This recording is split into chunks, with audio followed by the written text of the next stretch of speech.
मुस्लिम personal law board अगर पहले से ही काम कर रहा होता तो सुप्रीम कोर्ट को आज फैसला न देना पड़ता इस तरह का।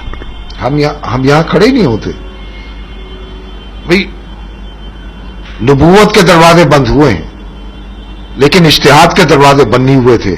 आप इज्तिमाई तौर से कोई फैसला लेते, तमाम लोग इस मसले को रखते, क्योंकि आपके पर्सनल लॉ बोर्ड के मेंबर्स में अहले हदीस भी हैं, और उन अहले हदीस की यहां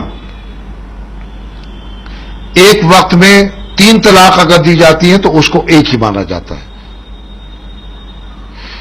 उनकी बुनियाद कुरान और हदीस है, और बाकी जो मसलक से ताल्लुक रखने वाले लोग हैं जो पर्सनल लॉ बोर्ड में हैं, उनकी बुनियाद भी हदीस और कुरान है। तो आप क्या ये कहेंगे कि अहले हदीस गलत हैं? जब अहले हदीस आपके पर्सनल लॉ बोर्ड के मेंबर थे और उनके यहां यही तरीका राइज है कि एक वक्त में अगर कई तलाक दी गई तो वो एक ही मानी जाएंगी, तो आपने इस पर गौर क्यों नहीं किया और मुसलमानों को आज सड़क पर लाकर क्यों खड़ा किया, और सुप्रीम कोर्ट को ऐसा फैसला देने पर क्यों मजबूर होना पड़ा? ये इसकी वजह है पर्सनल लॉ बोर्ड के वो मेंबर जिनसे मैंने अर्ज किया कि अपनी सियासी अज़ाइम की तकमील के लिए उन्होंने मुसलमानों को यहां पर लाकर खड़ा किया है।